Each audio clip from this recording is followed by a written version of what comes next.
করে তাকাও। আরে তুমি একটু ওড়নাটা সরাও। তুমি দুই পাশে সরাই একটু ওর দিকে একটু ঘোরো সোনা। একটু একটু আলহামদুলিল্লাহ কবুল জোরে বলবো। বলো বলো বলো। আরেকবার মাশাআল্লাহ মাশাআল্লাহ মাশাআল্লাহ আরেকবার বলো। মাশাআল্লাহ আলহামদুলিল্লাহ আলহামদুলিল্লাহ। পুরুষ কই? হ্যালো আসসালামু আলাইকুম। আলহামদুলিল্লাহ আজ ছোট দেবরের আত হয়ে গেল।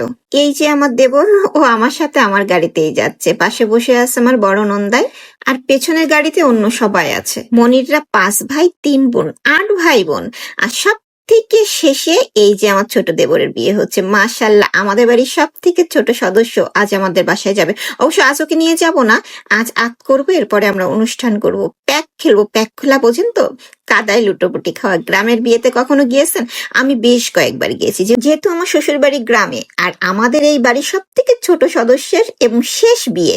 মানে এরপরে আর কোনো ভাই বোন নেই মনিরের, যে তার বিয়েতে আমরা খুব মজা করব। এই জন্য ইচ্ছা আছে অনেক মজা করব। শুধু কি প্যাক খেলা, গায়ে হলুদে মনে আছে ছোট ননদের বিয়েতে একটা কেকের মধ্যে এই দেবরকে পুরো মুখটা ঢুকিয়ে দিয়েছিলাম। সে যে কি বাজে অবস্থা। ভীষণ মজা করি। 8 ভাই বোন বলে কথা, যখন সবাই একসাথে হই কি যে মজা হয় ওই বাড়িতে। আমার ননদরা ওই বাড়িতে এলেই মজা। বড় ননদ আর মেজ ননদ তো সেই ঢাকায় থাকে, আর ছোট ননদ আছে যশোরেই।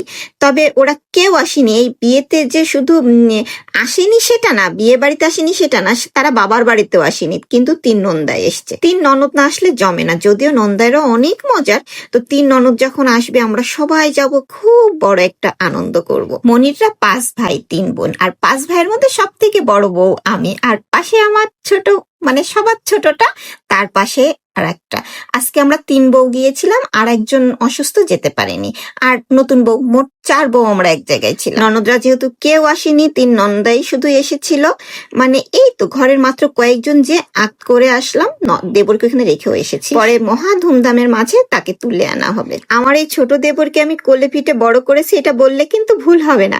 আমার যখন বিয়ে হয় তখন ও বেশ ছোট, আমার কোলের মধ্যে এসে ঘুমাতো। আমার বিয়ে প্রায় 24 বছর হয়ে গিয়েছে, আর ওই বাড়ির সব থেকে মানে পুরাতন বউ তো আমি।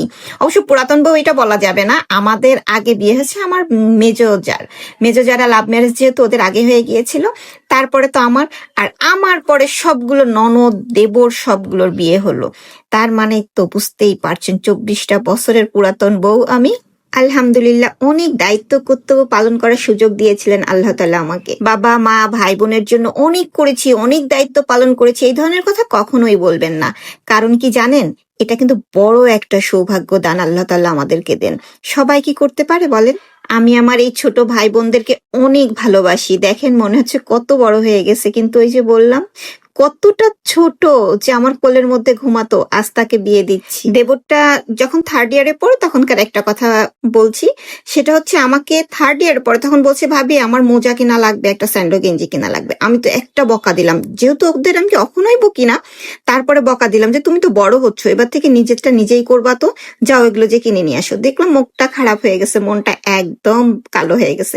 ওই দিন সাথে যে কিনে দিলাম, আর বললাম এখন তো তুমি বড় হয়ে গেছো, আমি নিজেই তো কেনাকাটা বুঝি না, তোমার ভাই থাকে ব্যস্ত, এবার থেকে তোমাকেও একটু দায়িত্ব নিতে হবে। টাকা নিবা, জাস্ট শপিং এসে নিজেরটা নিজেই করবা। মানে আসলে ছোট ছোট অনেক কথাই মনে পড়ে। 24টা বছর ধরে দেখছি আমার শাশুড়ি শ্বশুর এত সুন্দর করে এই সংসারটা আগলে রেখেছে।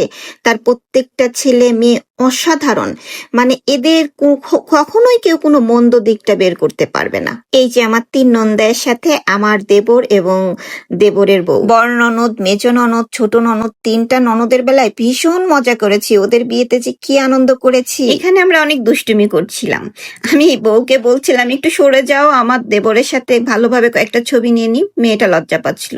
এবার দেবরকে বলছে, এই তুমি একটু এই ওড়নাটা ধরো, এইটা করো, এইটা করো। আমার দেবরটা অনেক লক্ষ্মী, যখন যেটা বলি তখন সেটা শোনে। কিন্তু না, বদমেজাজিও আছে, অনেক তেরা। আর এই যে এই ঘরের মধ্যে আংটি বদল হচ্ছিল, এই রুমের কাউকে আমি চিনি না, কিভাবে চিনবো?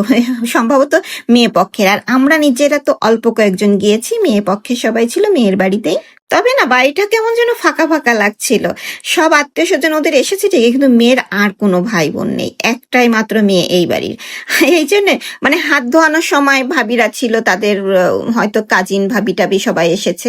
আমরা আপন কোনো ভাই বোন পাইনি, তাই অনেক কিছুই মিসিং মনে হচ্ছিল। ঠিক আমার বিয়ের সময় মনির বলছিল আপন শালী না থাকলে যা হয়, মানে ওর হাত ধোয়ানোর সময় কাজিনদের খুঁজে পাচ্ছে না নাকি, মানে আমার বোনরা যে আমার কাজিনরা এদের হাত ধোয়ানোর কথা তাদের পাচ্ছিল না। আমরা চলে আসার পর মেয়েটা না সাথে সাথে এসেই আমাদের বিদায় দিচ্ছিল। কত লক্ষ্মী একটা মেয়ে। আমরা শহরের মেয়েরা কখনো যাব যে যাই একদম শ্বশুর বাড়ি থেকে যারা যারা এসেছে প্রথম দিনই যে আগিয়ে দেই, কত লক্ষ্মী তাই না? আল্লাহ যেন ওদের সারা জীবন অনেক ভালো রাখে। আমার সবগুলো দেবর ননদ আলহামদুলিল্লাহ অনেক ভালো আছে, এরাও যেন ঠিক সেই রকমই ভালো থাকে। দোয়া করবেন আমার ছোট দেবরের জন্য, আল্লাহ তাআলা যেন সারা জীবন ওদের সুখে শান্তিতে রাখেন।